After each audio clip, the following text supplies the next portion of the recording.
ہاں جی، آپ اس بزرگ کا نام لیں جسے برا کہا گیا ہے، اور اس کے بعد نام لینے کے بعد آپ نے قرآن اور حدیث سے اس کی بزرگی ثابت بھی کرنی ہے۔ علی اجویری صاحب کو بزرگ قرآن میں کہیں لکھا ہوا ہے؟ حدیث میں لکھا ہوا ہے؟ تو مجھے آپ بتا دیں۔ لوگ بزرگ کہتے ہیں نا، تو گرو نانک بھی بزرگ ہیں۔ تو بات یہ کہ بزرگ ہے ہی نہیں ہے قرآن و سنت کی روشنی میں۔ صوفیہ کرام اور بزرگان دین اولیاء اللہ کے بارے میں مرزا جیلمی سے ایک سوال ہوا ہے، بالخصوص حضرت سیدنا داتا گنج بخش علی اجویری رحمۃ اللہ کے بارے میں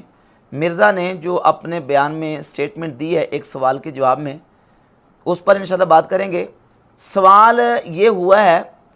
کہ کچھ لوگ آپ کی ویڈیوز دیکھ کر بزرگوں کے بارے میں برا بھلا کہتے ہیں، تو ان کے لیے آپ کا میسج کیا ہے؟ مرزا جیلمی کو کہا گیا کہ آپ کا میسج ایسے لوگوں کے لیے کیا ہے جو آپ کی ویڈیوز دیکھ کر بزرگوں کے بارے میں برا بھلا کہتے ہیں؟ تو اس کے جواب میں مرزا نے بزرگان دین، صوفیہ کرام اور اولیاء اللہ کے حوالے سے جو سٹیٹمنٹ دی ہے وہ یہ ہے، مرزا کہتا ہے کہ جن لوگوں کے بارے میں آپ کہہ رہے ہیں کہ بزرگوں کے بارے میں میری ویڈیوز دیکھ کر برا بھلا کہتے ہیں، سب سے پہلے آپ کو ان بزرگوں کی بزرگی قرآن و سنت سے ثابت کرنی پڑے گی۔ پہلے آپ ان کی بزرگی قرآن و سنت سے ثابت کریں۔ اور علی اجویری اور خواجہ معین الدین چشتی اجمیری کہتا ہے کہ یہ ان کی بزرگی قرآن و سنت سے ثابت نہیں ہے، قرآن و سنت میں کہیں بھی ان کا نام نہیں ہے۔ تو چونکہ ان کی بزرگی قرآن و سنت سے ثابت نہیں ہے، تو اب جب بزرگ ہی نہیں ہے تو پھر اس کا مطلب یہ نکلا کہ میرے فالورز جو ان کے بارے میں زبان درازی کریں، زبان تان دراز کریں، وہ کر سکتے ہیں۔ اور پھر اسی گفتگو میں کہا کہ ڈیفینیٹلی صحابہ اور اہل بیت اور وہ جنہوں نے کتابیں لکھی، کتابوں والے،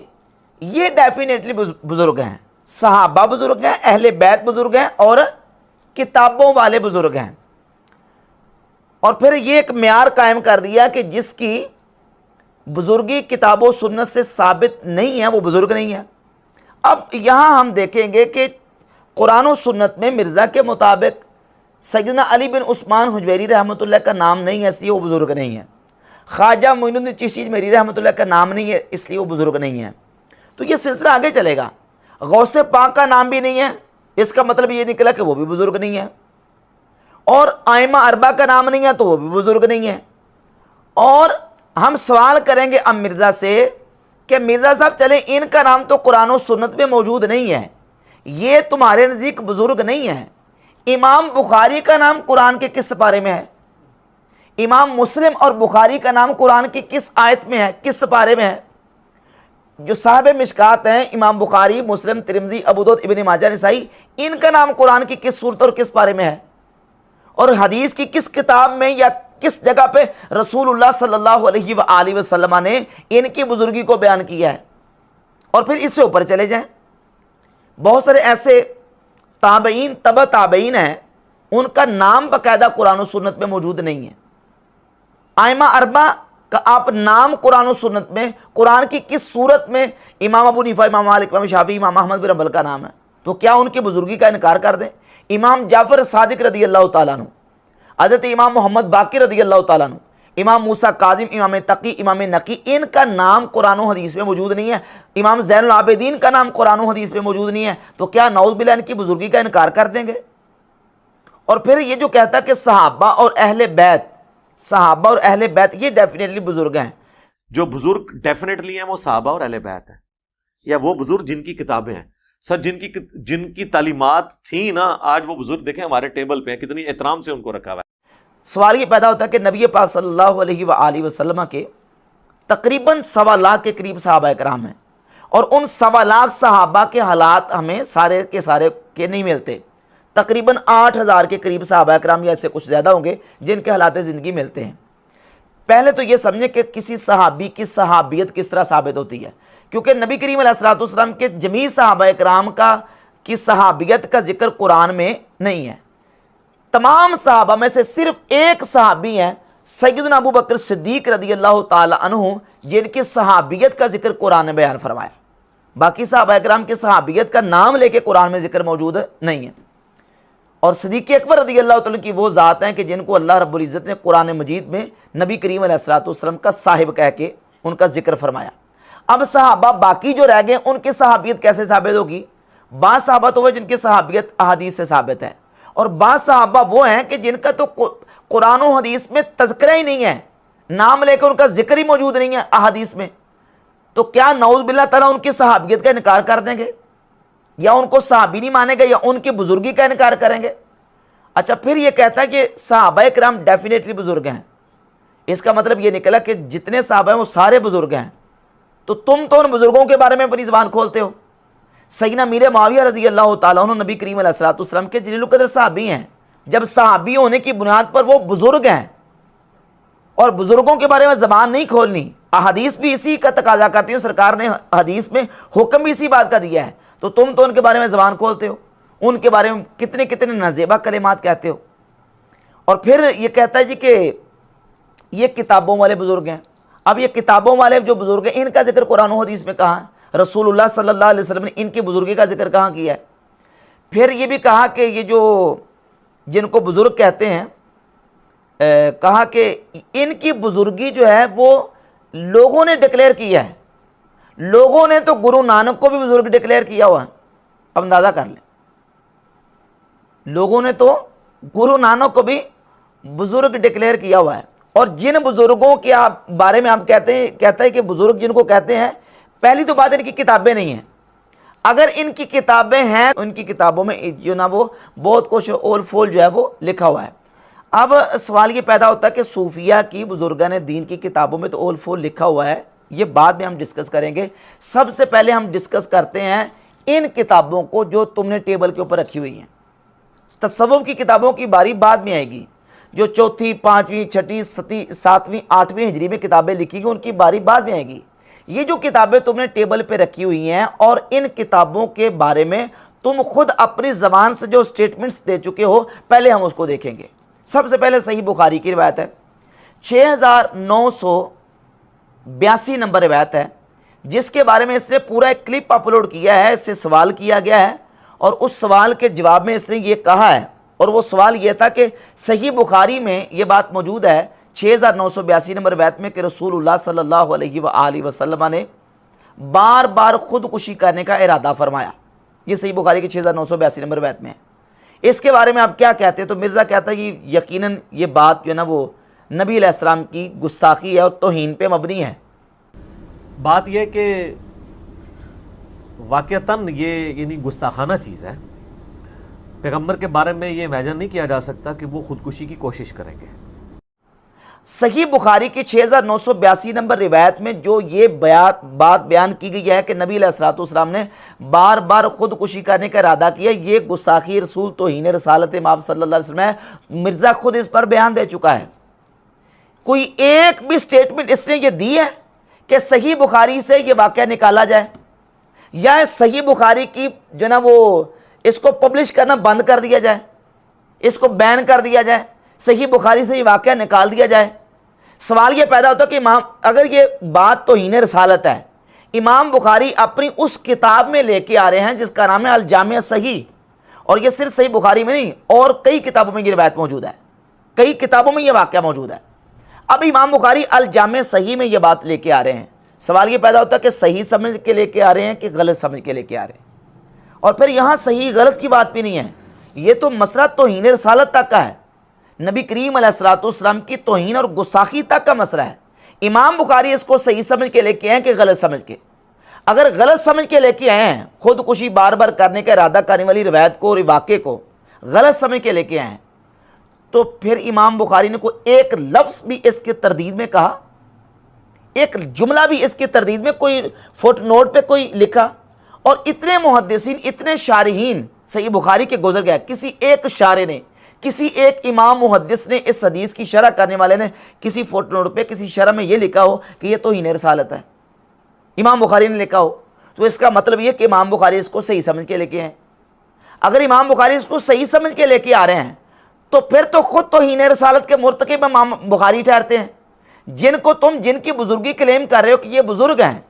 وہ بزرگ تو تیرے اپنے بیان کے مطابق جو ہے وہ گستاخ رسول ٹھہرے ہیں، توہین رسالت کے نعوذ باللہ تعالیٰ مرتکب ٹھہر رہے ہیں۔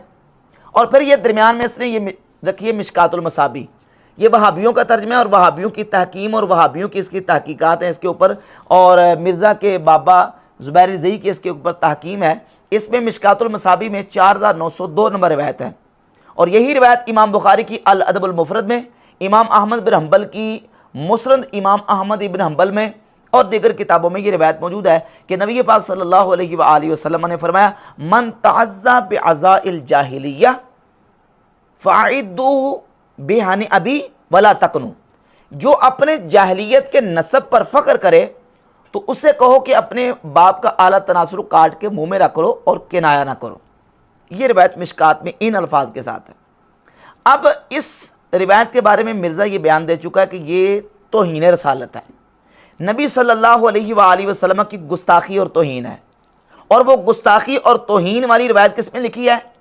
یہ مشکات المصابیح میں جو مرزا نے ٹیبل کے اوپر رکھی ہوئی ہے۔ یہ صحیح بخاری کے 6982 اور یہ مشکات المصابیح کی 4902 نمبر روایت ہے، دو کتابیں۔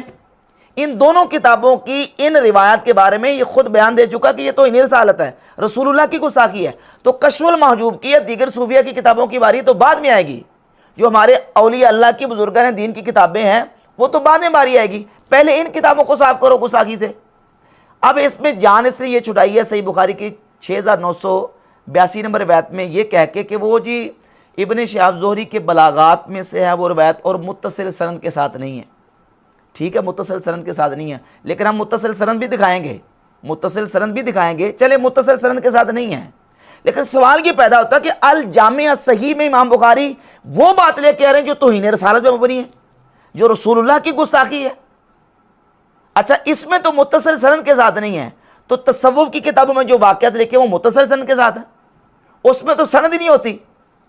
اس میں تو بالکل سند ہی نہیں ہوتی، اور ان کے بارے میں تم اتنا چڑھ دوڑتے ہو، لٹھ لے کے جناب ڈنڈورا پیٹتے ہو، اور صحیح بخاری میں امام بخاری اپنی الجامع صحیح میں جو واقعہ لے کے آ رہے ہیں تم نے اتنا بات کہہ کے جان چھڑا لی ہے کہ وہ جو متصل سند کے ساتھ نہیں ہے۔ لیکن اس سے جواب پورا نہیں ہوگا، اس سے جواب پورا نہیں ہوگا، جواب دینا پڑے گا کہ امام بخاری کو اس کو صحیح سمجھ کے لے کے آئے کہ غلط سمجھ کے لے کے آئے۔ امام بخاری کو ضرورت کیا پڑی تھی لے کے آنے کی؟ اگر وہ غلط تھی بات تو کیوں لے کے آئے؟ اگر لے کے آئے تو اس کی تردید کی، اور اگر تردید نہیں کی تو اس کا مطلب صحیح سمجھ کے لے کے آئے۔ تو پھر جس طرح وہ توہین رسالت کا واقعہ امام بخاری لے کے آ رہے ہیں، وہ تو امام بخاری خود توہین رسالت کے مرتکب ٹھہرتے ہیں۔ اس کا جواب مرزا کے اوپر قرض ہے، اور یہ قیامت کی صبح تک اس کا جواب نہیں دے سکے گا۔ اس کے بعد پھر مرزا نے کشف المحجوب کے حوالے سے بات کی۔ کشف المحجوب جو ہے اس میں نبی علیہ الصلوۃ والسلام کی توہین ہے۔ تو میں نے کہا کشف المحجوب تو بعد میں آتی ہے، پہلے بخاری اور مسلم اور یہ جو کتابیں ہیں جن کے بارے میں تم خود کلیم کر چکے ہو مشکات المصابیح کے، تو انہیں رسالت ان کو صاف کرو۔ اور ایک بھی اس نے ایسا کوئی بیان نہیں دیا، دارالسلام کو کہے کہ کتاب کو بند کرے پبلش کرنا، نہیں کہے گا۔ اچھا، پھر سیدنا داتا صاحب رحمۃ اللہ علیہ کی کتاب کشف المحجوب جو ہے اس میں جس واقعے کی طرف داتا صاحب رحمۃ اللہ علیہ نے اشارہ فرمایا ہے، داتا صاحب نے وہ واقعہ اور وہ روایت نقل کی ہے امام ابو جعفر محمد بن جریر الطبری کی کتاب الجامع البیان المعروف تفسیر طبری۔ یہ تفسیر طبری ہے، سورہ احزاب کی آیت نمبر 37 کی تفسیر میں امام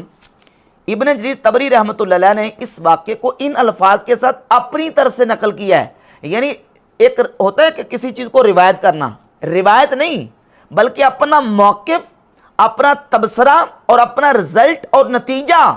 اس کے شروع میں لکھ کے پھر آگے روایت کو نقل کیا ہے، اور وہ لکھتے ہیں کہ ان زینب بنت جحش فیما ذکر رآہ رسول اللہ صلی اللہ علیہ وآلہ وسلم، سیدہ زینب بنت جحش رضی اللہ تعالی عنہا کو جب رسول اللہ صلی اللہ علیہ وآلہ وسلم نے دیکھا، یہ طبری کے لفظ ہے، فَأَعْجَبَتْهُ، تو آپ صلی اللہ علیہ وآلہ وسلم کو وہ اچھی لگی، وَهِيَ فِي حِبَالِ مَوْلَاهُ، اور اس وقت وہ نبی علیہ الصلوۃ والسلام کے غلام کے نکاح میں تھیں، حضرت زید کے نکاح میں۔ فَأُلْقِيَ فِي نَفْسِ زید كَرَاهَتُهَا، تو اس وجہ سے حضرت زید کے دل میں حضرت زینب کی ناپسندیدگی ڈال دی گئی، لما علم اللہ مما وقع فی نفس نبی ما وقع، اس وجہ سے کہ اللہ رب العزت جل شانہ جانتا تھا کہ اس کے نبی صلی اللہ علیہ وسلم کے دل میں کیا واقع ہوا۔ یہ ان الفاظ کے ساتھ ابو جعفر محمد بن جریر الطبری، جو کہ وہ امام ہیں جن کے بارے میں یہ مرزا کے بابا جان حافظ زبیر علی زئی نے اپنی کتاب فتاوی علمیہ کی جلد نمبر 2 کے صفحہ نمبر 423 پر لکھا ہے کہ ابو جعفر محمد بن جریر طبری اہل سنت کے بہت بڑے امام، محمد بن جریر بن یزید ابو جعفر طبری یہ اہل سنت کے بڑے اماموں میں سے تھے۔ یہ جو امام طبری اہل سنت کے بڑے اماموں میں سے تھے، ان کی کتاب سے داتا صاحب رحمۃ اللہ علیہ نے اپنی کتاب کشف المحجوب میں واقعے کی طرف صرف اشارہ کیا ہے۔ اب داتا صاحب کی کتاب کشف المحجوب تو گستاخیوں سے اب تمہارے بقول بھر گئی، تو ابن جریر طبری وہ تمہارے باب زبیر زئی کے نزدیک اہل سنت کے بڑے اماموں میں شمار ہو رہے ہیں۔ اور پھر اس سے بڑھ کر داتا صاحب نے جو واقعہ اشارہ کیا وہ تو پیچھے رہ گیا، اس سے بڑھ کر ایک واقعہ جو کہ اس کتاب میں مذکور ہے جو تمہارے سامنے ٹیبل پہ پڑی ہے، یہ صحیح مسلم 3407 اور 3408 دو روایتیں صحیح مسلم میں، اور یہی روایت مسند احمد ابن حنبل میں 14128 نمبر روایت ہے، اور اس میں لفظ یہ ہیں، بلکہ پہلے اس کا باب صحیح مسلم میں جو چیپٹر ہے اس کا عنوان یہ ہے باب ندب من رآ امراتن فوقت فی نفسہ، باب اس بیان میں کہ جس نے کسی عورت کو دیکھا اور وہ عورت اس کے دل میں اس کو اچھی لگی، الی ان یاتی امراتہ او جاریتہ، حتیٰ کہ وہ اپنی بیوی اور اپنی لونڈی کے پاس جائے، پس وہ اس کے ساتھ اب صحبت کرے۔ اس بات کے بیان میں یہ عنوان قائم کیا ہے، یہ چیپٹر قائم کیا، اور اس کے تحت یہ روایت لے کے آئے 3407 نمبر کے حضرت جابر رضی اللہ تعالیٰ عنہ سے، وہ فرماتے ہیں ان رسول اللہ صلی اللہ علیہ وسلم رآ امراتن، یہ صحیح مسلم پڑھ رہا ہوں کہ رسول اللہ صلی اللہ علیہ وآلہ وسلم نے ایک عورت کو دیکھا، فاتا امراتہ زینب، تو اپنی زوجہ حضرت زینب رضی اللہ تعالیٰ عنہ کے پاس آئے، اور وہ اس وقت چمڑا رنگ رہی تھی، فقضى حاجتہ، تو رسول اللہ صلی اللہ علیہ وسلم نے اپنی حاجت ان سے پوری فرمائی، ثم خرج الی صحابہ، پھر نبی علیہ الصلوۃ والسلام اپنے صحاب کی طرف چلے گئے، فقال، اور آپ نے فرمایا ان المرأۃ تقبل فی صورت شیطان، کہ عورت شیطان کی صورت میں آتی ہے اور شیطان کی صورت میں جاتی ہے، وتدبر فی صورت الشیطان فاذا ابصر احدکم امرأۃ، جب تم میں سے کوئی کسی عورت کو باہر دیکھے، فلیأتی اہلہ، تو اپنی بیوی کے پاس آئے، فإن ذلک یرد ما فی نفسہ، تو وہ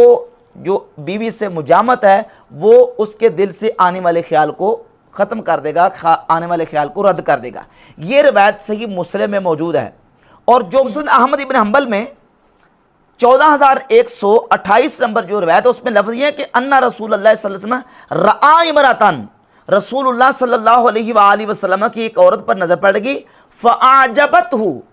تو آپ صلی اللہ علیہ وسلم کو وہ عورت اچھی لگی۔ یہ مسند احمد ابن حنبل ہے اور یہ صحیح مسلم ہے،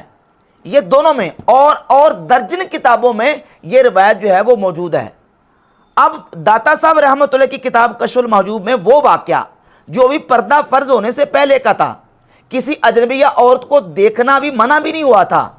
وہ واقعہ داتا صاحب اس کی طرف صرف اشارہ کریں، وہ توہین رسالت، وہ اللہ کے رسول کی گستاخی بن گیا مرزا جیلمی کے نزدیک۔ اور جو صحیح مسلم اور مسند احمد بن حنبل کی روایت ہے، یہ پردہ فرض ہونے کے بعد کا واقعہ ہے کہ رسول اللہ صلی اللہ علیہ وسلم کی کسی عورت پر نظر پڑی اور آپ علیہ الصلوۃ والسلام کو وہ عورت اچھی لگی، اور آپ نے گھر آ کے اپنی بیوی سے صحبت فرمائی، اور اب باہر آ کے صحابہ کرام کو فرمایا کہ عورت شیطان کی صورت میں آتی ہے، شیطان کی صورت میں جاتی ہے، تو تمہیں باہر کو عورت اچھی لگے تو تم بیوی سے آ کے صحبت کر لیا کرو، جو دل میں تمہارے خیال آیا ہے وہ نکل جائے گا۔ یہ صحیح مسلم میں اور مسند احمد بن حنبل میں، اور اس کے علاوہ دیگر کئی سنن دارمی میں، شعب الایمان میں، سنن کبری بہقی میں، مسند ایوانہ میں اور معجم الکبیر طبرانی وغیرہ میں یہ روایت موجود ہے۔ اب یہ توہین رسالت سے خالی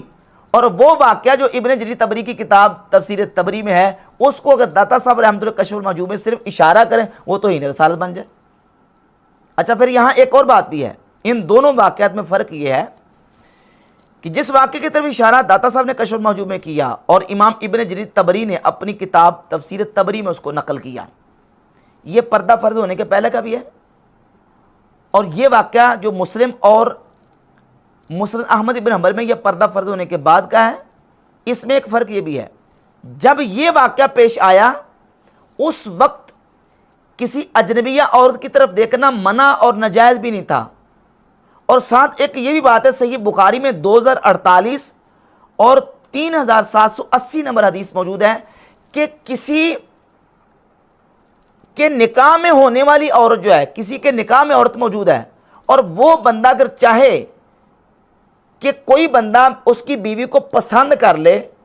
تو وہ اپنے نکاح سے اس کا نکالنا یہ ناجائز بھی نہیں تھا۔ صحیح بخاری میں موجود ہے 2048 نمبر حدیث کہ حضرت عبد الرحمن بن عوف اور سعد بن ربیع رضی اللہ تعالی عنہما، ان دونوں کی نبی کریم علیہ السلام نے مواخات قائم فرما دی۔ حضرت سعد بن ربیع کے نکاح میں 2 بیویاں تھیں، تو انہوں نے حضرت عبد الرحمن بن عوف سے کہا کہ آپ اس طرح کریں کہ میری دونوں بیویوں میں سے وانظر ای زوجتیہ، میری دونوں بیویوں میں سے دونوں کو دیکھ لو، دونوں میں سے جو بھی تمہیں پسند آ جائے میں اس کو طلاق دے دوں گا تو تم اس کے ساتھ نکاح کر لینا۔ یہ کب؟ جبکہ وہ ابھی ان کے نکاح میں بیویاں موجود ہیں، نکاح میں بیویاں ہونے کے باوجود کہا گیا کہ تم ان کو دیکھ لو، ان دونوں میں سے جو تمہیں پسند آ جائیں تو میں اس میں سے ایک کو طلاق دے دوں گا اور وہ تمہارے ادھر گزرنے کے بعد تمہارے نکاح میں آ جائے گی۔ اسی بنیاد پر علامہ علوسی تفسیر روح المعانی میں لکھتے ہیں وَقَدْ كَانَ النُّزُولُ عَنِ الزَّوْجَةِ فِي صَدْرِ الْحِجْرَةِ جَارِيًا بَيْنَهُمْ مِنْ غَيْرِ حَرْج، وہ کہتے ہیں کہ ہجرت کے شروع اور آغاز میں کسی دوسرے شخص کے نکاح میں ہونے والی بیوی اس کو اس کے نکاح سے نکلوانا اور اپنے نکاح میں لے آنا یہ بغیر حرج کے جاری تھا، بغیر حرج کے، یعنی یہ شروع میں پردہ فرض ہونے سے پہلے حالات اس طرح کے تھے اور شرعی مسائل اس طرح کے تھے۔ جو اس واقعے کی طرف داتا صاحب نے اشارہ کیا یہ اس وقت کا ہے، اور جو صحیح مسلم اور مسند احمد بن حنبل میں ہے یہ پردہ فرض ہونے کے بعد کا ہے۔ داتا صاحب جس طرح اشارہ کریں وہ توہین ہے، اور یہ توہین سے خالی کیسے ہو جائیں گے؟ تو اب یہ جو کتابیں صحیح مسلم اور صحیح بخاری، یہ کتابیں مرزا نے سامنے ٹیبل پہ رکھی ہوئی ہیں اور کہتا ہے جی کہ یہ بزرگ ہیں اور بزرگ کتابوں والے ہیں، تو سب سے پہلے مرزا کو ان کا جواب دینا پڑے گا۔ اور یہاں یہ بات میں کہہ دوں، یہ اب بہانے مارے گا، کہے گا جی دیکھیں ان بزرگوں کے اوپر تو امت کا اتفاق ہے، ان بزرگوں پر تو امت کا اتفاق ہے، تو اس کا جواب یہ ہے کہ تمہارے رافضی بھائیوں کا اتفاق نہیں ہے، تمہارے رافضی بھائی بخاری مسلم کو نہیں مانتے۔ بخاری مسلم کیا، وہ تو ابو بکر عمر کو نہیں مانتے، وہ تو یہ عقیدہ رکھتے ہیں، ان کی کئی کتابوں میں یہ عقیدہ لکھا ہوا ہے کہ نبی علیہ السلام کی وصال کے بعد صرف 4 مسلمان باقی بچے تھے، باقی سارے نعوذ باللہ مرتد ہو گئے تھے، وہ تو یہ مانتے ہیں۔ ان کی رجال کشی میں لکھا ہے، الکافی میں لکھا ہے، تفسیر عیاشی میں لکھا ہے، تفسیر البرہان میں لکھا ہے، ان کی کتاب الاختصاص میں لکھا ہے، جو نا وہ ملا باقر مجلسی کی حیات القلوب میں لکھا ہے، ساری کتابوں میں یہ واقعہ لکھا ہوا ہے، یہ بات لکھی ہوئی ہے۔ وہ تو یہ عقیدہ رکھتے ہیں۔ تم یہ اگر کہو کہ جو نا وہ اس پر ان صوفیہ اور ان اولیاء اللہ پر اجماع نہیں ہے تو یہ بات بھی غلط ہے۔ سیدنا داتا گنج بخش علی جویری رحمۃ اللہ، سیدنا معین الدین چشتی جمیری رحمۃ اللہ، سیدنا غوث پاک شیخ عبد القادر جیلانی رحمۃ اللہ، یہ امت کے وہ اولیاء اللہ ہیں جن کی ولایت پر امت کا اجماع اور اتفاق ہے۔ سنی، وہابی، دیوبندی، تمام مکاتب فکر کے ہاں داتا صاحب، خواجہ صاحب، حضور غوث پاک رحمۃ اللہ یہ مسلمہ امت کے اولیاء اللہ میں سے ہیں۔ جیسے یہ اولیاء اللہ میں سے ہیں اتفاقی طور پر، ایسے ہی ہمارے یہ اکابرین بھی ہمارے اسلاف میں سے ہیں، ہمارے اولیاء اللہ میں سے ہیں، ان کی امامت پر بھی امت کا اتفاق ہے۔ اور داتا صاحب، غوث پاک اور دیگر جو ہمارے مشہور اور مسلمہ اور متفق علیہ صوفیہ بزرگان دین ہیں، ان کی جو نا ولایت اور ان کے مومن ہونے پر بھی امت کا اجماع اور اتفاق ہے۔ ایک دو والے پیش کر دیتا ہوں۔ اہل سنت و بحمد تعالیٰ مانتے ہیں ان اولیاء اللہ کو۔ یہ سینیٹر ساجد میر کے دادا کی کتاب ہے تفسیر سورہ کاف، ابراہیم میر سیالکوٹی کی، اس میں اس کتاب کے صفحہ نمبر 55 پر وہ لکھتے ہیں کہ شیخ علی حجویری المعروف داتا گنج بخش صاحب لاہوری، مولانا روم رحمہ اللہ، سید عبد القادر صاحب رحمہ اللہ اور حضرت مجدد صاحب رحمہ اللہ وغیرہ اکابر اولیاء اللہ کی تحریرات اس امر میں بیش از بیش ہیں۔ یعنی ان اولیاء اللہ کو اکابر اولیاء اللہ وہابی علماء بھی مانتے ہیں اور دیوبندیوں نے تو باقاعدہ کشف المحجوب کا ترجمہ کیا ہوا. یہ کتاب ہے عبدالرؤف فاروقی کے ترجمے کے ساتھ چھپی ہوئی ہے کشف المحجوب شریف. اور یہ سفر نامہ لاہور اور لکھنؤ ہے اشرف علی تھانوی کا. اس میں باقاعدہ موجود ہے صفحہ نمبر اس کے 73 پر کہ اشرف علی تھانوی نے باقاعدہ سیدنا داتا صاحب رحمۃ اللہ کے مزار اقدس پہ آ کے مراقبہ کیا ہے. تو دیوبندی بھی، وہابی بھی اور اہل سنت بریلوی بھی تمام ان بزرگوں کو مانتے ہیں اور اجماعی طور پر ان کی ولایت مسلمہ ہے. جس طرح تم اگر کہو کہ بخاری، مسلم، ترمذی، ابو داؤد، ابن ماجہ، نسائی پر اجماع ہے تو ان اولیاء اللہ پر بھی اجماع ہے. اور اگر تم یہ کہو کہ ان اولیاء کو شیعہ نہیں مانتے تو امام بخاری مسلم کو بھی شیعہ نہیں مانتے. اگر بخاری مسلم کو شیعہ نہ مانے تو ان کی ولایت میں کوئی فرق نہیں آتا. تو سیدنا داتا صاحب ہوں، غوث پاک ہوں، ان کو اگر کوئی جو نا وہ فرقہ اس طرح کا نہیں بھی مانتا تو ان کی مسلمان ولایت میں کوئی فرق نہیں آتا.